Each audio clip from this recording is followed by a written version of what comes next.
on here. Nah. I told him that too. I was like, hey, and they don't like to curse too much on that. Sometimes everybody will let something drop. We're just like, no big deal. But like one time, somebody was on here dropping like all the bombs. And we're just like, hey, who was that? I think that was that chick. All right, let's roll. That's right. Yeah, let's roll.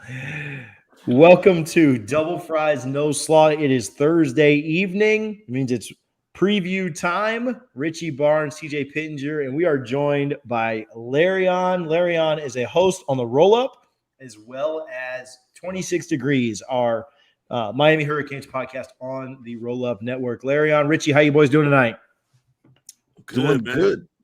Yeah, I'm excited. You know, it's Miami week, and Larry and I had to tell my wife that you were coming on the pod tonight, and she's like, "Tell him he's still trouble," because she remembers you from the Cush House last year for the game. She's like, "That guy's gonna get you in trouble, Richie." No. We're gonna have a good time. Are you pulling up to the game? No, I'm gonna sit this one out. It's a long trip, man. Okay. We went up for Notre Dame. TJ it's the same distance for me and Larion as it is for you, bro. Yeah. Larion, how far is it for you? 4 hours? 5. It's 4 for me. It's a little bit less for Richie if we're keeping it a buck. Yeah. Well, I was planning on going to the Florida basketball game Sunday afternoon, so that's why I didn't go. And then those out on that too. Fell through. So it'll be a nice weekend on the couch watching rivalry games and hopefully with positive outcomes, but we'll see. Double Fries No Slaw brought to you by Guthrie's in Tallahassee. You can visit both their locations at 1818 West Tennessee Street, 2550 North Monroe. Contrary to what Larion says, please make sure you get your box Double Fries No Slaw. All right, let's start there, bro. Let's offend all these FSU fans. I know where this is going. They're not even going to care about your Miami takes. Listen, let's tell these people about your coleslaw takes. Listen, man, I'm a grown man. I'm an adult. All right.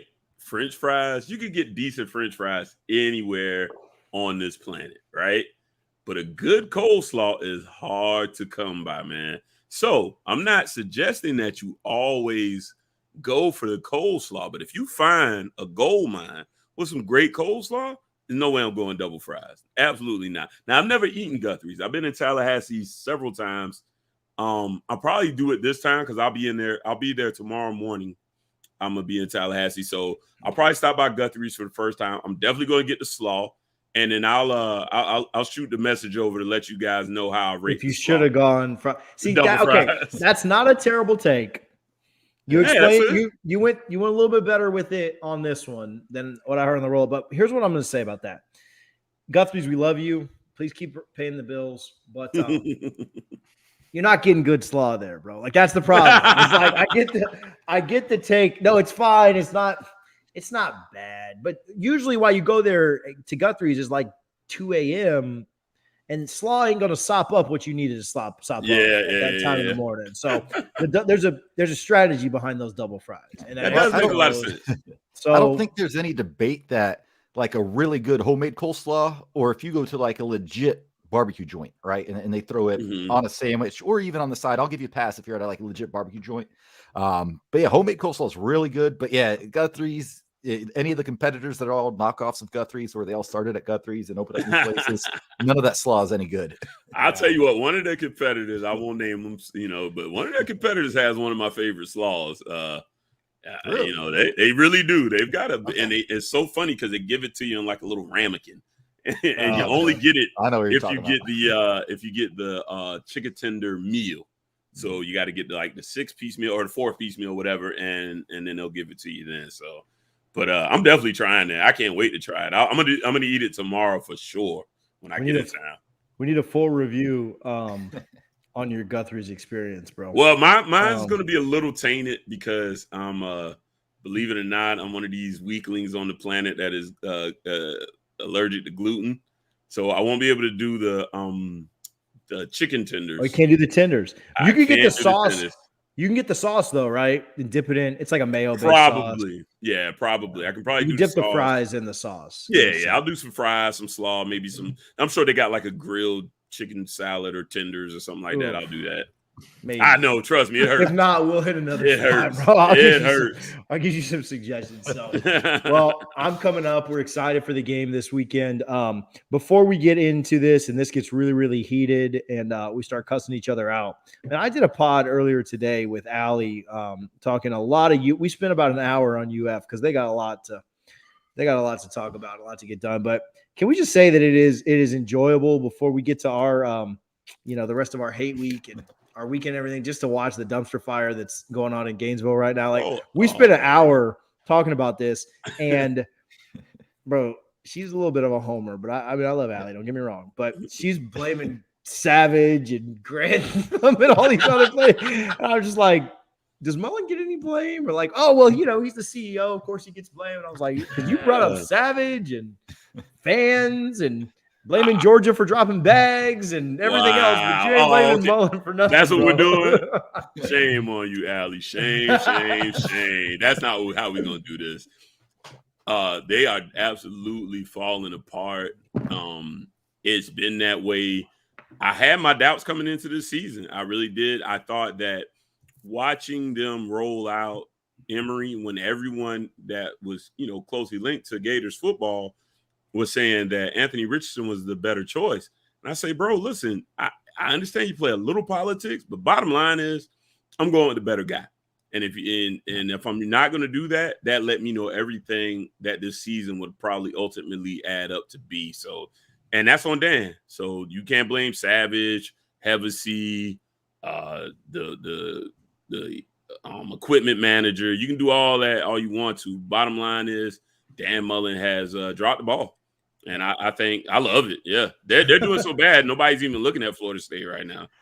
It's great. If you didn't have to worry about recruiting, then Dan Mullen would be a fine college coach, right? But he just doesn't. It's not into it. I still think he's really good X's and O's. But I was actually searching my own tweets. I didn't think TJ was bringing this up, but I said in December of 2019, I said Mullen's exactly what I want at UF coach.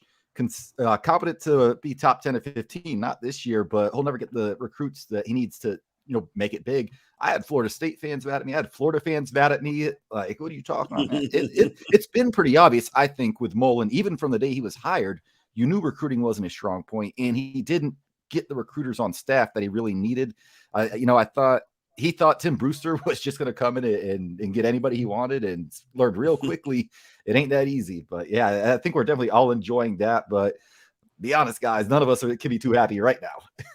No, I'm pretty happy, bro. Like, I knew what I was getting into this year. That's what I told Allie. I was like, we've had a couple of losses that like probably should have gone the other way, but like, I don't think anybody's like shocked right now that Florida State's 3-5. I don't think anybody's shocked right now that Miami's 5-3. People are shocked that Florida is under 500. So like, I don't know. I mean, of course, I expected Florida State to be a little bit better. I actually picked Miami to go like 9-3, 10-2 this year, just because I thought the schedule lined up pretty nicely. I don't think we knew how good Michigan State was back then, or that, Miami kind of dropped the ball. And, Miami's got some losses, and we'll kind of get into them in a minute, but Miami's not – they've lost – isn't it crazy that Miami's last 5 games have been decided by a total of 13 points? I mean, that's just absurd. So, I mean, that's been Manny's MO, man. So his wins are, I think his average P5 wins are by 8 points, I want to say. Yeah, so close. He hadn't really whooped anybody. So. Yeah. And they got up. We'll get into Miami in a sec, but like they got up for the couple of ranked games they played, but then you saw them kind of play down to Georgia Tech. I don't think they'll play down this week, I mean, because of the rivalry and stuff like that. But yeah, nobody's real shocked with how our two teams are going right now. I don't think. I mean, I think they would think that Florida State would have a win or two more, but yeah, that dumpster fire is fantastic. And really, this is my last point on them, and then we can kind of move on to what really matters. And that's our game this weekend. It is so – how many coaches – and she mentioned one, and then she couldn't think of any more, and I couldn't think of any more, and I wasn't really trying to because I didn't want to, kill my point. How many coaches do you remember that have – their teams have fallen off like Florida has right now, and they have rebuilt their program back, right? Like very rarely does it happen where your team falls off and then you build it back up to where it needs to be. Like you think about Orgeron, you think about like different coaches, even recently. She brought up one, and I'll see if either of you can get it if you were watching or whatever. Brian Kelly. Dude, did you watch? You watched today? I don't watch your peak to pick. I don't watch your bourbon. I don't watch any of your stuff. But I know I say this because I literally tweeted this out yesterday. Maybe Has anyone ever done it? Has anyone ever done it? My only one I can think of is Brian Kelly, who went 4-8, fired pretty much his whole damn staff, both coordinators, said this can never happen again. And he's got Notre Dame as a top 10 program again. But yeah, outside of him, someone else mentioned I'll find it. Y'all talk, but someone else mentioned another name. Yeah, it's rare. And the biggest problem is there's already a massive gap between them and Georgia. And the standard at UF, when we laugh at it, we joke about it, is this the Gator standard, stuff like that. The standard there is to win national titles and to win conference championships. And it's not to get back to a place where they can beat Kentucky and beat South Carolina and dominate Tennessee and beat these teams, beat Florida. The standard is to win it all. And if the gap is already too far and too wide, it's like us with Clemson, right? If you let that gap continue to widen, their recruiting class takes a hit another year. He's not going to get any closer to what their main goals are if they continue to fall backwards. And that was kind of my point to her was, I'm not saying he can't do it, but just like Kirby said the other day, it's not about X's and O's. I mean, Mullen, recruiting aside, Mullen is a better X's and O coach than Kirby. I mean, I don't think anybody would argue that. He's one of the best in the country, but he hates to recruit and he's lazy. And so here we are. We're getting strong 2017 Jimbo vibes. When Jimbo kind of knew he was gone, and I don't think Mullen knows he's gone. I think in the back of his mind, he doesn't want to be there. And he did change his tune in his press conference this week. And this is the last thing I'll say, because this is Florida State Miami week. But yeah, he does not have a fan base right now. And that's not a good place to be. And he does not have the media on his side. And I'm not talking national. I'm talking the local media, the way he's been acting lately. They're fed up with him too. It's just not a good spot to be. It feels a lot like, with Tallahassee 2017. Yeah, I think his goose is pretty well cooked. I actually said on the latest roll-up that I didn't see a scenario where they would really bring him back. Now, Silk disagreed with me. He thinks if he wins these last three, which I mean is Sanford, which is a gimme. I don't know. Oh, Missouri and Florida State. So I was like, well, okay, two of those should be layups easily. And even a down FSU, I kind of think should be a win for them. But I feel like you guys are playing above your heads and they are playing below their talent level. I think they aren't playing up to what they could. So I even thought if he won the rest of this, if I'm Florida, I would kind of be wanting to go a different direction. I think he showed me what he's going to do. You have a lot of recruits that, are starting to fall off, and I don't know, man. It looks like this ship is going down, so they're starting to look elsewhere. Me personally, if I was the AD, I wouldn't bring him around, but you can't talk to their AD either. He pulled a Blake James and started hiding now. Selective media. Selective, he's got more stuff going on than just Mullen. So, I agree, and I think that they're in a rough spot, but I'm glad they're keeping him. Yeah, I think that Florida State's problem is that they're going to be a dog in every game they play left, and Florida will be favored in all three of the games they play. And can Florida State continue to fight and show effort and not quit on the season, which all of us are kind of experienced with certain teams doing that at times. And can Florida undo that? Because it certainly looked like they quit against South Carolina. See, oddly enough, I think both of our locker rooms are still with our coach.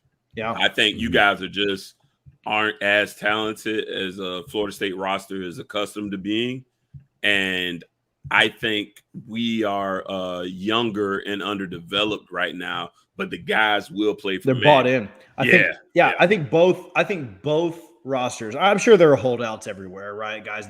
We've seen it. You guys have had guys transfer out. We've had guys transfer out or put their name in the portal and stuff. But for the most part, I think guys on both of our teams are still pretty bought in. And I don't think you can say the same thing about Florida. So, all right, we'll jump into the Florida State-Miami game since that's kind of why we're here. But, again, it is nice to admire a dumpster fire when it's not your own. Miami opened as a 2.5-point favorite.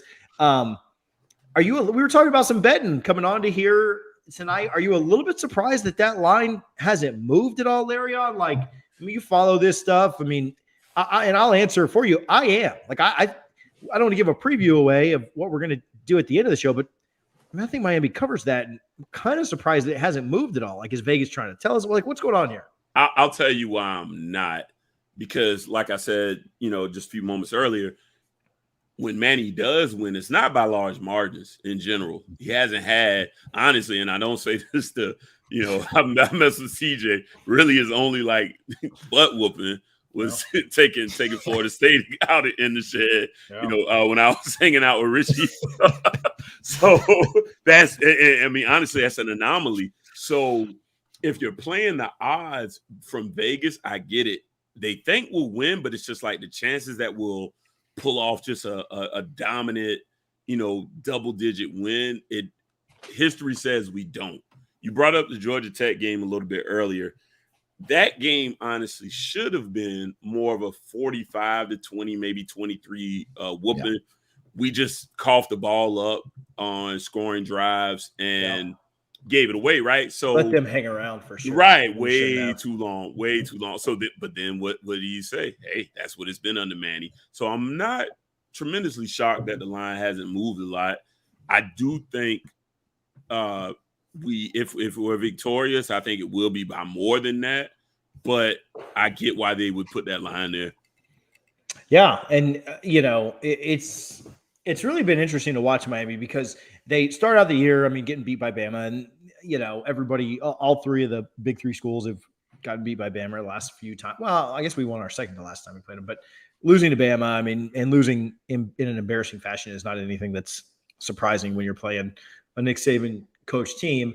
And then Michigan State came out and really ran the ball well. That's kind of been something Miami has struggled with a ton this year and one of Florida State's strengths. But since then, Miami kind of just – I hate to say that they were unlucky because they were probably lucky in a couple of other games. But like we've been saying, last 5 games decided by 13 points combined. We know how college kickers are. If the Virginia kid misses a pretty long field goal attempt, Miami wins that game. If they make a field goal, against UNC. If we make that field goal, it was a short field goal. It was a 33-yarder. We win that game. Yeah, and then against UNC, you probably had a chance to kind of kick a field goal, throw an interception late in a game. They came back, or you guys came back in. We're down big. Bad play call. And then really could have.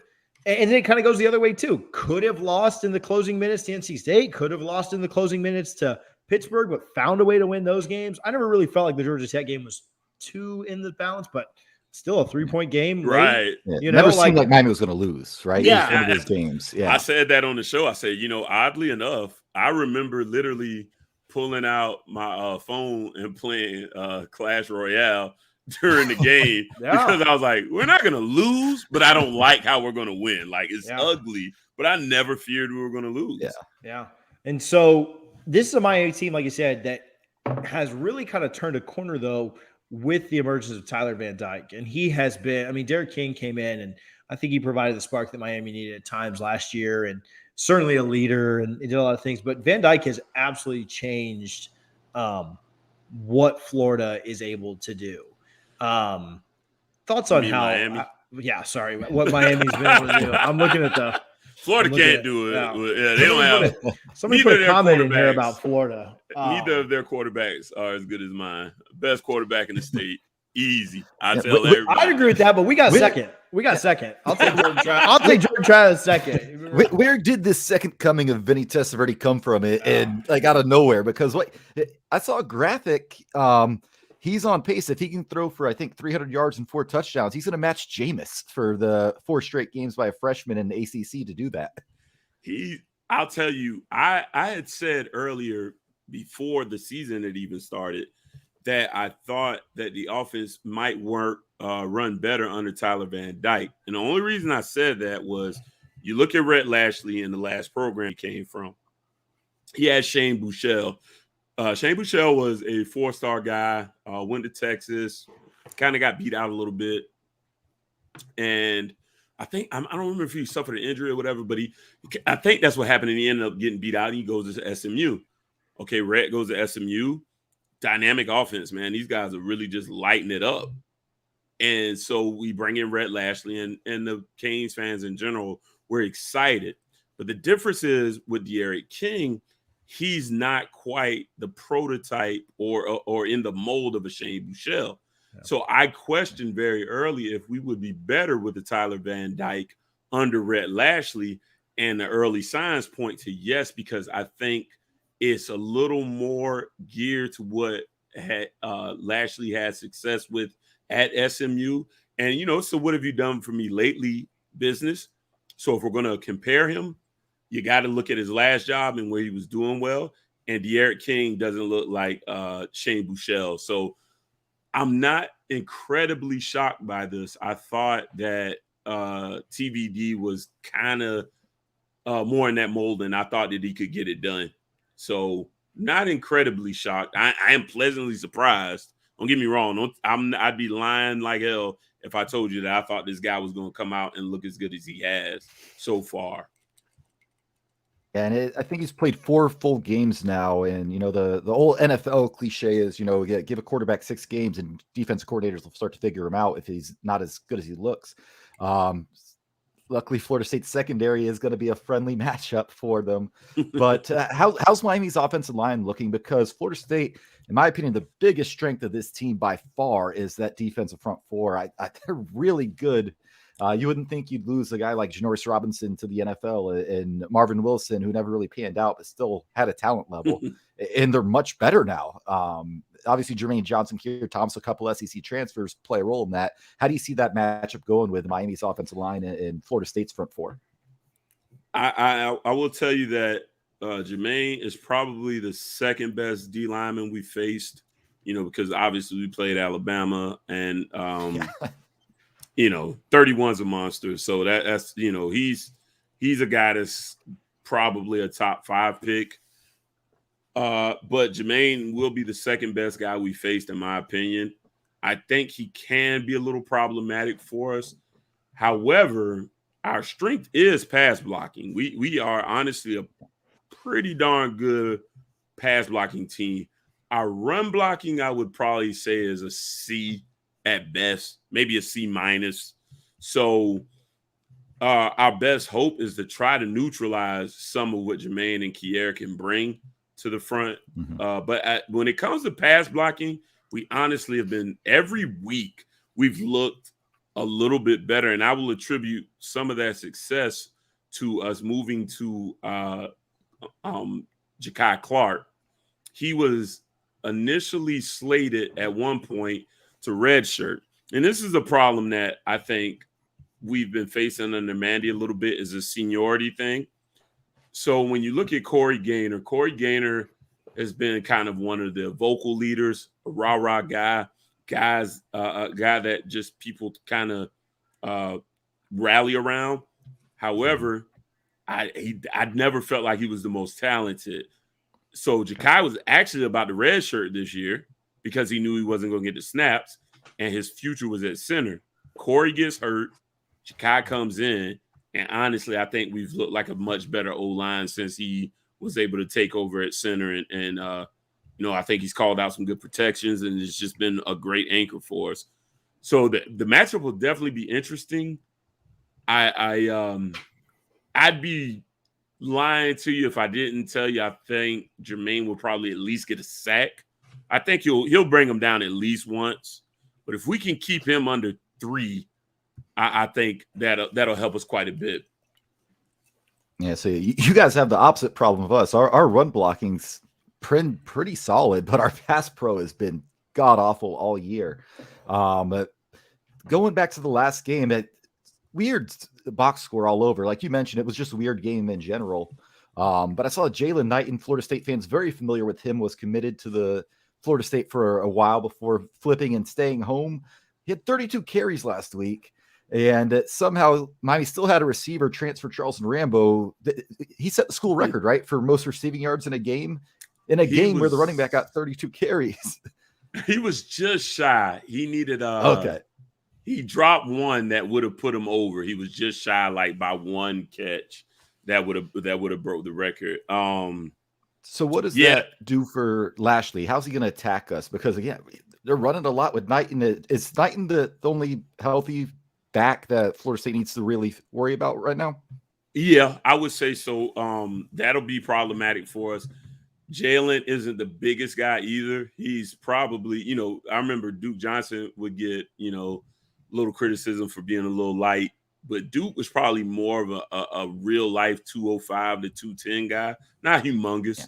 I think Jalen's probably walking around a little closer to 185, 190-ish. And it serves its purpose well because the difference between him and Cam's out for the year, and Don Chaney Jr. is out for the year. Those are both bigger backs. The one thing that Jalen does well, and you can see the differences, he has just enough shiftiness to squeeze through some not great holes. So that does help him in a way that you wouldn't get from a Cam Harris. 32 is too many. All right. I hope he doesn't have to carry 32 against y'all. I expect him to like a high school stat line right there. Yeah, that was crazy. The only way you can kind of defend that is that Jalen served a 4-game suspension to start the year. So he's got a little less wear and tear than the average running back. It's not the formula you want to see.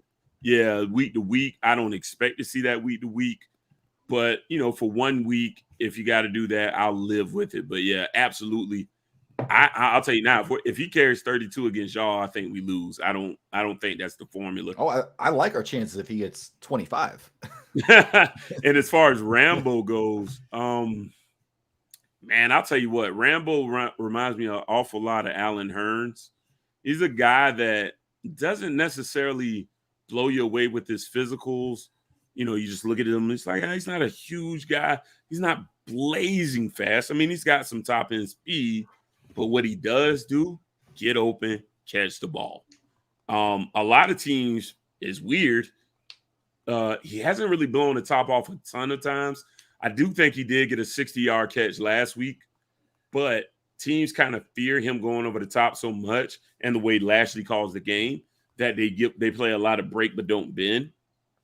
And so he catches a lot of under routes, just, coming back to the ball. So I expect, your corners are going to have to work. They're probably going to play a little off just because that's been the formula for most people. But I think Rambo will kind of feast underneath. He'll be a guy, I honestly expect him to get 130.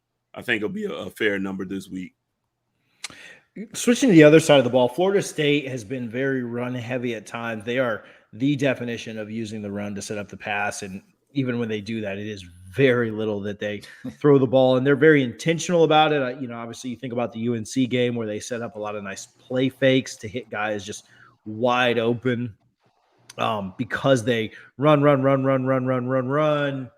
boom, play action, 60-yard pass to Helton or one of those guys.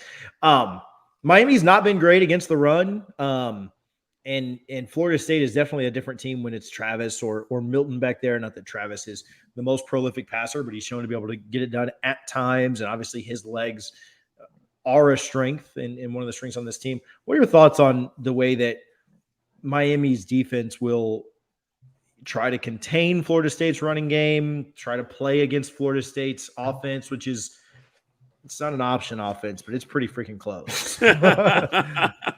Yeah, I'll tell you what, last week, we played Georgia Tech and, shout out Harlan. Harlan brought up some numbers and they looked a little bit better on paper than I thought they were in actually watching the game. We've done fairly well against the run as far as we kind of contain, guys from just going crazy against us, right? Like people go, oh, Pickett threw for 500. Well, Manny said he wanted to make them totally one-dimensional, and he did. He totally shut down the run. I think that'll be the strategy against Florida State. I think he'll sell out more against the run and say, hey, Jordan Travis is going to have to beat us with his arm. He absolutely is going to have to toss it around in order to beat us. I don't think that is your strength. I definitely think you guys are going to have success running the ball. probably more than some of the teams we played recently. Like NC State was known for running the ball pretty well as well. We shut them down pretty good. I mean, and when I say that, let's be honest. Today's college football, there's Georgia and then there's the rest of us when it comes to stopping, defense right now. They're giving up like 6 points a game right now. Yeah, that's what I'm saying. Remember Florida State's 2013 team gave up 11 a game? Like, right. And then you're like, phenomenal. Holy crap, 11. They're giving up 6 a game. It's sick. It's sick. So, yeah, holding teams right now is super relative. It's like, I don't know. If I hold you to 140 yards rushing, that's almost a pretty doggone good day. Like, that's a Miami win. 250. Yeah. That's a Miami win if it's only 140. So, right. Yeah. I agree. I think you're right. So exactly. So, you'll go at the stat sheet and go, I don't know. They ran for $150, $160, but I'm like, okay, what do they throw for? I don't know if Jordan Travis can light us up for 250. I think he's limited in that in a sense. But you'll have some success because I do think your stable of backs is more dynamic than us because we kind of touched on it a little bit earlier. Mm-hmm. Rooster's the only healthy one, and then behind him is Thad Franklin and Cody Brown, and these guys just haven't quite stepped it up yet. They're freshmen. They haven't got a lot of reps either, and most of their reps have been really bad short yardage downs where it's an obvious run and teams sell out against it. So I'm hopeful that, it's kind of weird, right? I talked about Pickett. Man, y'all might run for 250 and we'll call it a contain if we can keep if we can keep Jordan Travis, at 120, we can end up still winning the game. It's just going to depend on when you bend and don't break.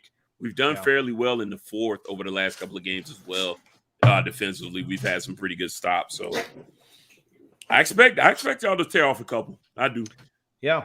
I think that's kind of what it comes down to. Our strength against your weakness and your strength against our weakness. You guys are throwing the ball really well. We're not defending we're not defending the pass very well. And we run the ball well, and you guys don't stop the run well. And so which of those can win out? Which strength against the other team's weakness, or which of those weaknesses can step up, right? Like Miami stops the run, the game's over. Florida State gets to the quarterback and stops the pass, the game's over, right? Like if they, absolutely. So I think that's kind of where it lies. What worries me the most, and we'll get into predictions here in a little bit, but what worries me the most is with a passing team, you can always pass your way back into a game. It's really, really hard to run your way back into a game.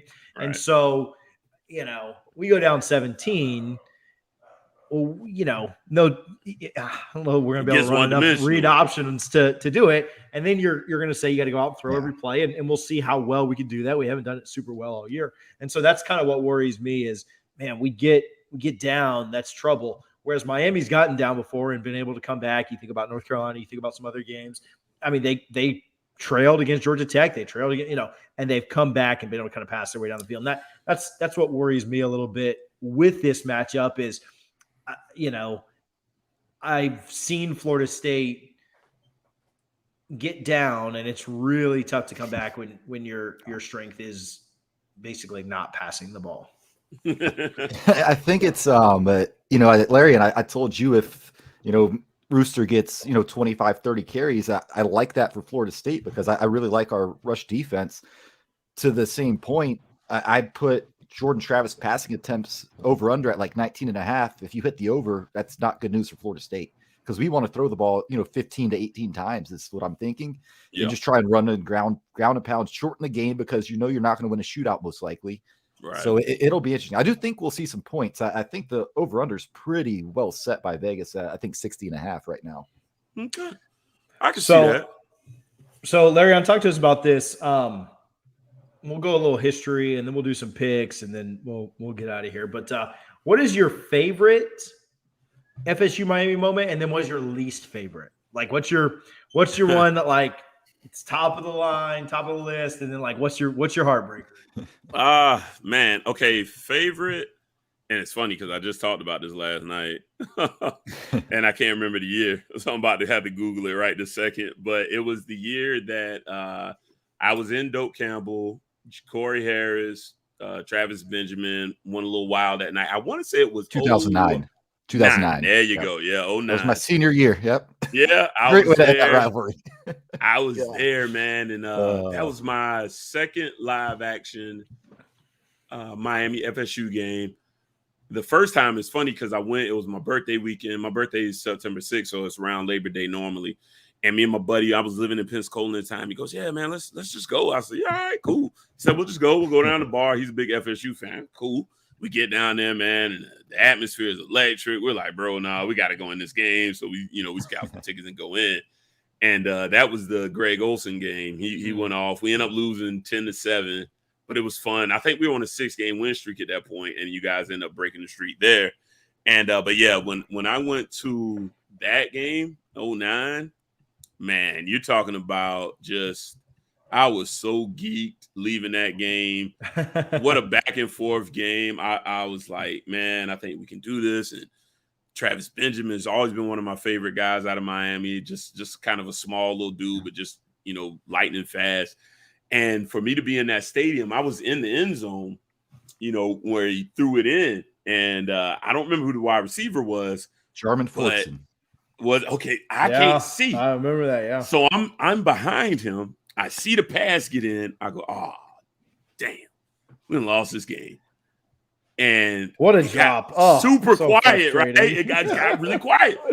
Ref comes out. He's waving his arms. No catch. I went. And that was it. Lost my voice.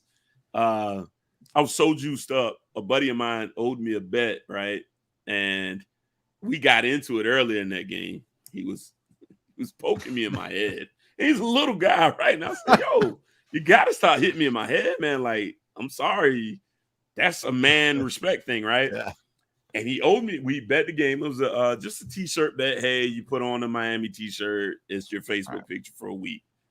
He never paid that bet. Still bringing that up, Pat. Never paid that bet. I would too. Never paid that bet. You got to Yeah. Real quick. Like I said, that was my senior year. Mm-hmm. And I was writing for Scout at the time and the FSU, the school paper. So I was actually covering the game. I was standing on the sidelines about the 5-yard line right where it happened. And Fortson dropped the ball right in front of me. And when the crowd went nuts, when everyone thought he caught the ball, I saw him drop it because I was literally right there. And I'm like, I just put my head down and I'm just praying to God. I'm like, please put 1 second back on the clock because I think the ball hit the ground. And I was waiting for them to put a second back on the clock. And as soon as they just waved it off, Miami players just run onto the field. The Miami section and above the band is going nuts. We had a lot of classics, man. And that was a game. That was Corey Mangum was playing safety and Travis Benjamin just abused him. Called a bunch of people, man. Yeah. No voice for a week after that one. That was definitely my favorite, and nothing even compares. That was tremendous. Yeah, Richie, have we talked about yours, Rich? Oh, that's your favorite. What did you say your least favorite was? Did you talk about that? I don't know. Hit Richie real quick. I'm gonna think least favorite real fast. My favorite. I mean, it'd be easy to say 2013, right? But I'll go back to when I was in school, and it was the 2008 game. Down in Miami. And that was just a blast. It was pouring rain. And again, I'm covering the game. So like the fourth quarter, you're supposed to stay in the press box, but you can go on the field. I go on the field for the fourth quarter every time back when I was doing that. So it's pouring rain, but Christian Ponder, I think that was the game he went nuts, ran for like 130, 140. And then I just remember as the game was over, it's clear Florida State was going to win. And Preston Parker, who had like a great 6 weeks at Florida State back in the day, he was in the end zone. And you drafted him. You drafted him in our all-time draft, and you put him up against – who'd you put him ahead? You said he was better than Crofonzo Thorpe. Oh, I don't know. Greg Carr. No, you put him – no, I'm sorry. You put him ahead of Greg Carr. Oh, yeah, and I'll stand by that. You were so drunk, bro. We had like That's what happens when we had to wait on Trey till 9 p.m. to start a podcast. But no, that game, I just remember Preston Parker, he was in the end zone, and Miami fans like throwing water bottles at him and stuff, and he picks one up and opens it and just starts drinking it. I'm like, bro, you don't know what's in there. That might not be water. But it was a fun game. And, probably my favorite one that I didn't go to was Jimbo's first game, right? Everyone thought Miami was going to blow Florida State out, and he just put it on them. And kind of announced it, did what Dan Mullen had failed to do, announced to the state, said, hey, high school players in Florida, you want to come to Florida State. And that was a lot of fun to watch on TV. Least favorite, I'll probably go with what Larion said, or, I'm not going to take the same game. So my least favorite one, I'll go my first Florida State Miami game as a student in Doak. It was 2007 when freaking Kirby Freeman led the Hurricanes down the field. We made him look like, again, Vinny Testaverde beat us with a game-winning touchdown. He caught the ball right in the student section. I was actually sitting in the stands for that game because I had friends up. And, yeah, I just couldn't believe it. I had friends up. Like 4 of my really good friends that went to UF came up for the game because I forget who they were playing that weekend. I think they're on the road. And we get back and they're like, you ready to go out? I'm like, nope, but I know y'all drove 2 hours. We can go out. But that's back when I took football way too seriously, and a loss would ruin my entire weekend. So, like, my college girlfriend wouldn't even want to talk to me on like a Sunday after a loss because she knew I'd still be in a bad mood about that. Yeah, I get it. Yeah, I was at the 13 game, which was a lot of fun. That's up there. The Block at the Rock was a lot of fun.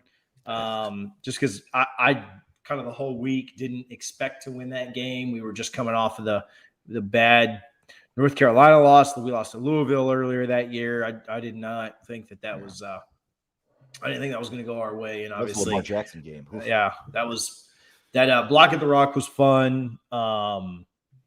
Least favorite was probably the Willie's year when we lost 28-27. Yeah, I really, Florida State just couldn't do enough to stay ahead. To this day, that was a backwards pass. That was absolutely a backwards pass. But Larion, I didn't know you back then, Larion. Did you think that was a bad call, or you won the game, so you could be honest? Yeah. I can be honest. There's an angle of it on the line, like it's a bad call. There's no way it was a bad call. You can at least agree that the ref. According to Willie, the ref said it wasn't even close, so we're not going to look at it. They should have at least looked at it. Yeah, you got to look at it. I will agree. I when I saw it, I thought it was a bad call. I do agree. I thought it was a bad call. And that's why I tell people all the time, don't leave it to them people. People think that they're biased against. Everybody thinks they're biased against them, right? I go, no, they're just not that good. It's just a lot of guys that aren't really that great at their job. I was listening to us play Pitt on the way. I drove down to Jacksonville for the Florida-Georgia game, and the only way I could listen to our game was on Pitt radio, and you listen to them, we got every call. But if you heard Miami fans, they got every call. So it's, everybody has a little bias when it comes to that. But, yeah, I do think, that was a bad call. I agree. So one of my good friends listens to this show, and after the Clemson game, he kind of got mad at me a little bit. He's like, how can you say the refs weren't to blame when you gave them 30 yards on that final drive? And my answer was simple. Like, one, that the pass interference call, it's whatever. Refs miss that all the time. And the hit out of bounds, you don't hit a quarterback that close to the sideline. So I said, listen, the refs don't decide games unless the only time I can't believe I'll say it to you this week, Larion, is that Ohio State Miami game. Like that was a ref legitimately deciding a game. Yeah. The refs didn't give Clemson a touchdown. You still had the lead in the fourth quarter and let it get away. So, again, don't leave it up to the refs. I'm with you. They affect it. Yeah, and you hate to see them affected in that way. But good teams overcome it. So. You just have to – exactly. You got to overcome them as well. My least favorite would actually be 2013 because I knew you guys were a great team that year. I remember the same guy I spoke about earlier, Pat. I hit him up after you guys. I think your first game that year was against Pitt. Mm-hmm. Yeah. And just destroyed 41-7 up there, yeah. Yeah, destroyed him. And I said, hey, man, I called him. I said, hey, man, I think y'all got something this year. He goes, no, don't jinx us. I'm not trying to jinx you. I promise you. I think this is a really good team, man. I'm telling you that they just buried. Not that Pitt was good, but I recognize teams that just bury lesser opponents. And I felt like y'all had some of that going in. And so when we play that game, again, I'm there. And we're hanging in there pretty good. I go, yeah, man, it's a pretty good team. I think we can pull this thing off. Till that screen pass. And Duke breaks his ankle. Duke's running wild. Duke's having a great game. And I think we're down 17-14 at half. I go, hey man, I think we got a shot. Duke breaks his ankle, and then it's 41-14 final. We picked Jameis off, I think, 2 times that game. It just felt like we were gonna ruin y'all season. Yeah. And it hurt a lot for. I felt like you hate to be like, believe, bro. Believe. I really believe. See, if Duke don't get hurt, that's it. That's it. Win. That's that's the same thing against Clemson, man. Like they made us believe with like 3 minutes left. I'd have rather just lost by 10 and not been close. Well, we did lose by 10 because last play. But like I'd have rather just been down by 10 the whole game and just we played hard. You just know you're right. Yeah. But Larry, I'll just say that I was at that game too. I actually went to 9 games in 2013. That'll be the best season of my life by far. But I was kind of like you last week at 20. I never thought we were going to lose that game. We were 27.5 point favorites, and we were both ranked in the top 10. Yeah, I was about to say we were like 8 at that time, right? I didn't know you're undefeated. You're undefeated, top 10. And I didn't know y'all were that big a favorite. I think it was the largest point spread of a top 10 matchup in history. Matchup. Wow! And I bet it, and we barely hit that thing. we covered. But yeah, it's different times nowadays. But man, I love talking about those days. Good team.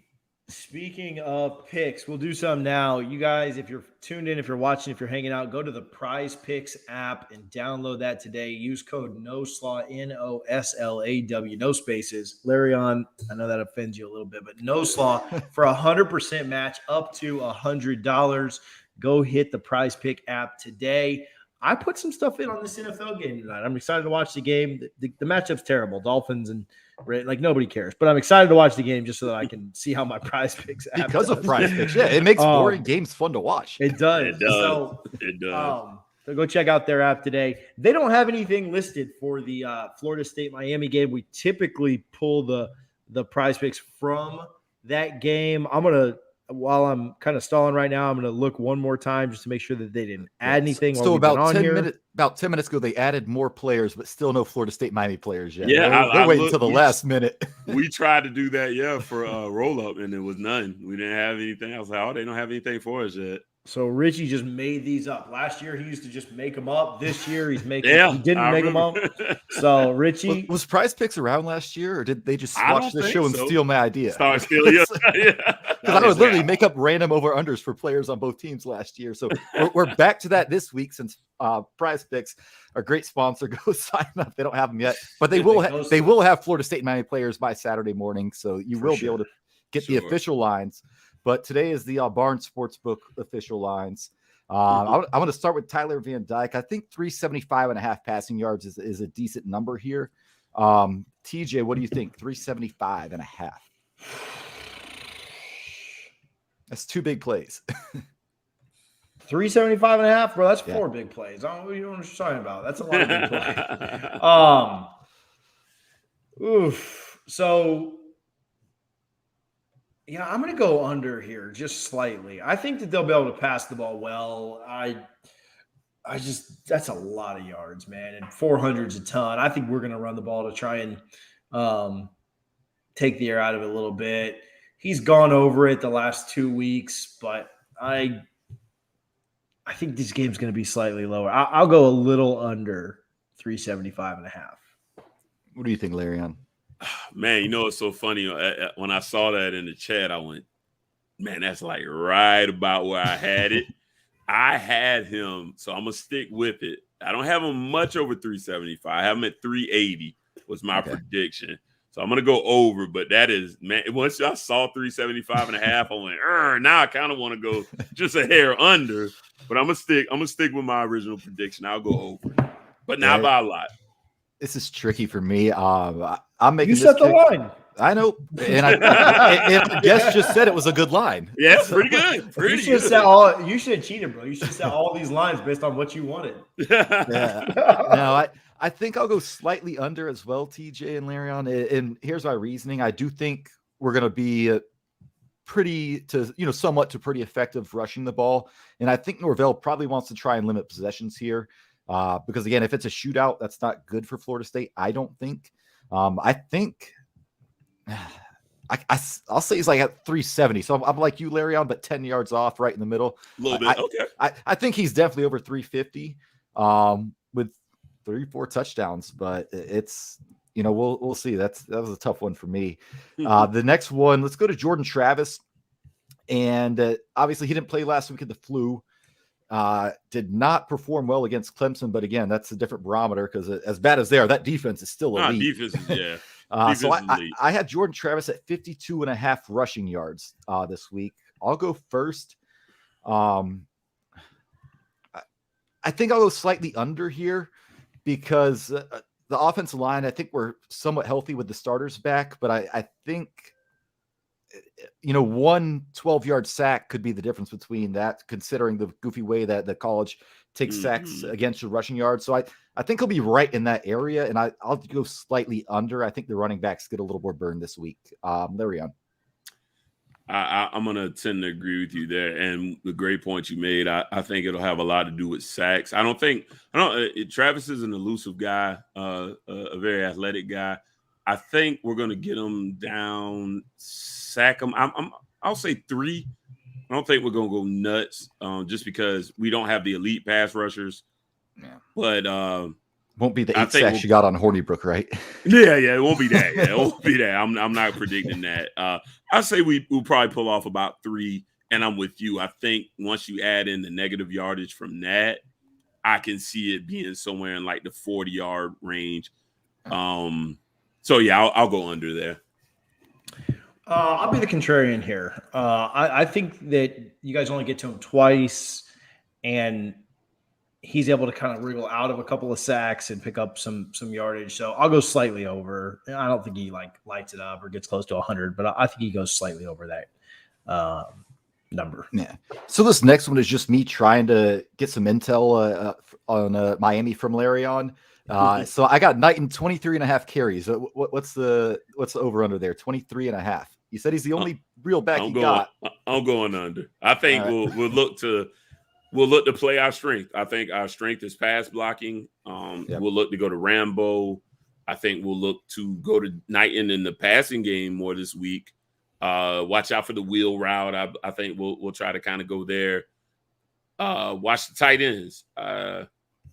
So I'm going to go under that this week. I think he'll be a little closer to 18 carries this week, but I think he'll end up maybe with 5 or 6 catches this week. So he'll end up at 23 total touches, but I don't see 23 just straight rushing downs. No. You know your team better than me. I'll take the under as well, TJ. Yeah, he hasn't had 23 rushes in any game this year except for Georgia Tech, so that's certainly the anomaly. Give me the under. All right. The next one's a little funky.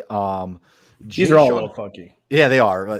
These next two are pretty funky. The next two, the last one especially. But this one, I want to combine Trayshawn and Jayshawn. So Jayshawn Corbett, Trayshawn Ward at 150.5 rush yards for the game between the two of them. TJ. For FSU to have any kind of success, I think they've got to go over that. So yeah, give me the over there. Oof, that's tough, but I do like the over. There we are. I'll agree. I like the over. I think we can still win with the over, but yeah, I like the over there. I think the key will be that's why even if you get that, I think the key will be making sure we just don't let Travis kind of get a little loose and get 200 in the air.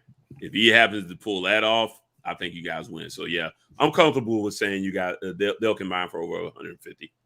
Yeah, and I do like us to get about 200 on the ground. And if I just said Jordan Travis isn't going to be at 52.5, I got to take the over with these two to get there. So so I will do that because Corbin's had some massive games this year, like 130, 150 yards himself, and Trayshawn Ward has had a pretty good year for a former walk-on to the at one point leading the Power 5 in yards per carry. I'll definitely take the over with those two. And the last one, TJ, I just changed it because I thought 2.5 was really high, but this one's a fun one, and Florida State fans hopefully can have fun with it. But Miami punts that Florida State players do not field. They don't catch it. They just let it land and roll wherever. I'm going to set it at 1.5, and I think I'm taking the over. So Larion, TJ, tell me what's going on there. This, if they kick it out of bounds, it doesn't count. Correct. Yeah. Okay. So punts that Miami downs. Miami has to touch the ball. Okay. Yeah. I probably like the over of 2. You're gonna. Yeah. Like 2 gets me the over. I probably like the over of that. I mean, you think a team probably punts. How many times did I don't think they punted last year, but hopefully this year they will. Yeah, I was just saying, how many times did they? Miami actually didn't punt a lot last week either. They only punted once in the first half. Twice, I think. Yeah, for the whole game. Yep. So if they only punt twice, then. Yeah. Well, I like our defense down to down, like we talked about. I think they're going to punt 5-6 times. So you just got to watch out for those explosive plays that they're going to hit. Yeah, I'll go over, but I mean, it wouldn't shock me if that's been an emphasis the last couple of weeks. But I'll go over just because I think most games the other team's down on the ball at least once or twice. So yeah, I'll take the over. Shout out CJ. The only reason I know that because he just that's right. He gripes so much about that's every Florida State fan. Yeah, they're like, just catch the ball. So it's not a joke that we lose a lot of yards. No, he definitely brought that up. Especially I think he brought it up specifically in the Clemson game. Just lost hidden yardage in that game that cost y'all quite a bit. Because I don't even know if I've watched. I'm trying to think if I've watched the Florida State game this year. I may not have been able to watch any. I saw the end of Jacksonville State, but I don't think I've. I watched Notre Dame. I did watch Notre Dame because that was my birthday weekend. I was up in Atlanta. But I think that's the only 2 games I got to watch. But I've heard it's a problem, so I'm going to go over as well. Yeah. All right. And you two will both be in Tallahassee this week, and I believe I will be sitting on my comfortable couch. Man, it's going to be gorgeous in Tallahassee, too. Yeah, that's a great weekend to be up there. It's going to be cold. Yeah, I like it a little colder. I'd much rather go to a game in November than a game in September. That's for sure. Yeah. Listen, give me, I'll wear this little camo jacket. I'm good to go. War ready. TJ, when you pulling up, Friday or Saturday? Saturday morning early. Saturday morning. Okay, cool. So the only question I was thinking doing bourbon with you Friday and tequila on Saturday, but since you ain't gonna tequila. be there. I'll bring a little bit up on Saturday, but we'll see. No pressure, bro. All right. I think we're at that time, and since I'll be watching on the couch, I don't mind going first here.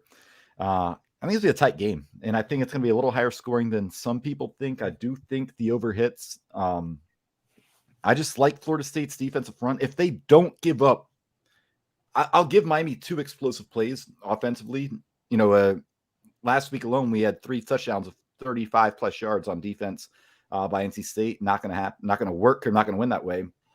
I think they limit it maybe. And I don't feel good about this pick, but I do think Florida State just finds a way to win it. It's a game they really shouldn't. Vegas would beg to differ, a 2.5-point spread. I'll say 34-31 Florida State. Don't feel great about it. TJ. I think that Florida State gets down early and is kind of just chasing this for a lot of the game. I do think, and this is certainly the moral victory coming out, but I think that Florida State is not going to quit. Richie has to go pee because he can't make it through the last 6 seconds of the show. He's like a 90-year-old man. It's amazing. Florida State won't quit, though, and they will continue to fight. And Miami has a propensity for letting teams back into games. And I think this will be a battle that Miami just ends up taking. I like Miami 35-24. I think they end up covering. Certainly wouldn't shock me if Florida State was able to win. They're a different team with Jordan Travis behind the center. But, I think that Miami's just slightly better than them, and I think Miami's strength is probably going to be a little bit too much for Florida State. So 35-24 Canes. Larion? Well, this was a really nice show, man. It wasn't like yesterday where, I did the roll up and, them guys get me charged up. And we're chill here, bro. I saw you with your drink. I was like, hey, we're just here to Yeah, a little Eagle Rare, man. You could appreciate that. Had a little Eagle Rare this evening. Cheers, bro. A little bit left. So I will be a lot more respectful for the score tonight than I was yesterday. Yesterday, I was like, oh, man, we're going to crush them. I'm going to get irreverent. I am going to go. I kind of agree with where you're at, pretty close. I think we will hit the over, though, of the 60. So I'm going to go very close to your score. I'm going to go 35-27 Miami. What'd you say on the roll-up? What'd you say on the roll-up, Larion? 45 to 20. 45 20. 45 20. And CJ, y'all ain't beat nobody out there. I said, CJ, last year we didn't do that either. We only beat one team like that, and that was y'all. And that's I ran Richie out the building. He's like, I can't deal with this guy. Yeah, no, I just drank way too much last year, and my wife's like, we need to get you home. Doesn't sound like you. But no, good times. That's the thing about the ACC, though. It's like every week, yeah. I mean, nobody expected Florida State to lose to beat North Carolina, and not that they're great. I mean, they're getting smacked right now by Pittsburgh, so I'm going to hit that bet. Sorry, Larion, but really, but it ain't over. Well, no one expected them Florida State to win the way they did at UNC, right? Yeah, outside of Duke. Yeah, outside of Duke, literally any team in this conference can win or lose any week. So I don't, you know, nothing's going to shock anybody. But I do think Miami is slightly better. Larion, thanks for hanging out tonight, man. Absolutely. Plug the pod. Talk about the 2 pods you do on the. Actually, I guess you do 3 pods on the network. Talk about the pods you do on the network. Let's chasing TJ for the most pods. I was going to say, tied, right? Or no, what you got? Bourbon on the budget. This one and Peak. That's it. Okay, yeah. So we're tied. Yeah. Catch me. I'm within the network, man. 26 Degrees is the newest baby. That is Miami Hurricanes podcast. Barbershop talk, man. We get a little more filthy than on this show, but not too bad. We try to keep it pretty PG-13. You can also catch me on the Roll Up. That's our weekly show. Comes out every Thursday. And then we do No Cap Sunday on Sundays, obviously, after the games. So check us out there as well. And then I also do Culture Uncut podcast with it's me, Silk, his brother Trey, our boy KB, and Stacks, man. That's just a pop culture show we do. So you can find any of those on all your streaming services. Check us out, man. Check us out. I like to think we're pretty good. Keep me. I need to get you my phone number. I'm coming on No Cap after we win this weekend. No doubt. But if we lose, I'll probably be too hungover. So don't worry. Yeah. I know how that goes.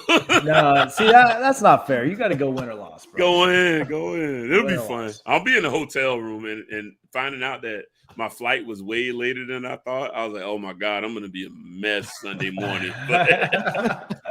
Win or lose, a mess one way or the other. Yeah. Either way, I'm gonna be a mess. Larion, thanks for hanging out, man. Absolutely. Thanks for chilling for a bit, bro. We're excited to get up there and hang out this weekend. I'll see you on Saturday. No doubt. We'll be back on Sunday. We'll go around the horn then, Richie. The only thing I have, some different FSU sports are going on. Soccer plays the first round of the NC AA tournament tomorrow. Basketball won last night. Women's basketball won the night before. And then, like I said, soccer plays in the first round of the tournament tomorrow. If you're in Tallahassee, 6:00. Otherwise, games at 3:30 on Saturday. Let's see what happens. Cross your fingers. Go Noles. We'll see. Says the guy that picked us to lose by more than the Canes fan did. All right. We'll see you guys on Sunday. We'll recap all of it. Until next time. Real quick, one shout out. Happy Veterans Day. Happy Veterans Day to all the vets out there. Yeah, TJ's against TJ hates the military. Hates the military. Look at Larry, right? I got the fatigues on. I got the old school. Look at that. No, but I really did want to. A couple of my good friends that, served. Obviously, I never did. My father did. So shout out to anyone. Steve on the network, that he has the Know It Some podcast. Absolutely. I don't know how he gets some of the guests he gets. Shout out to him and all the veterans out there. No doubt. Appreciate your service. That hesitation was definitely for Richie. He likes to, as soon as every time I go to wrap up the show, he's like, "Whoa, I got one more thing. I got one more thing. We gotta Columbo." I'm not closing this thing down again, y'all. We've had enough. We'll see you guys next time.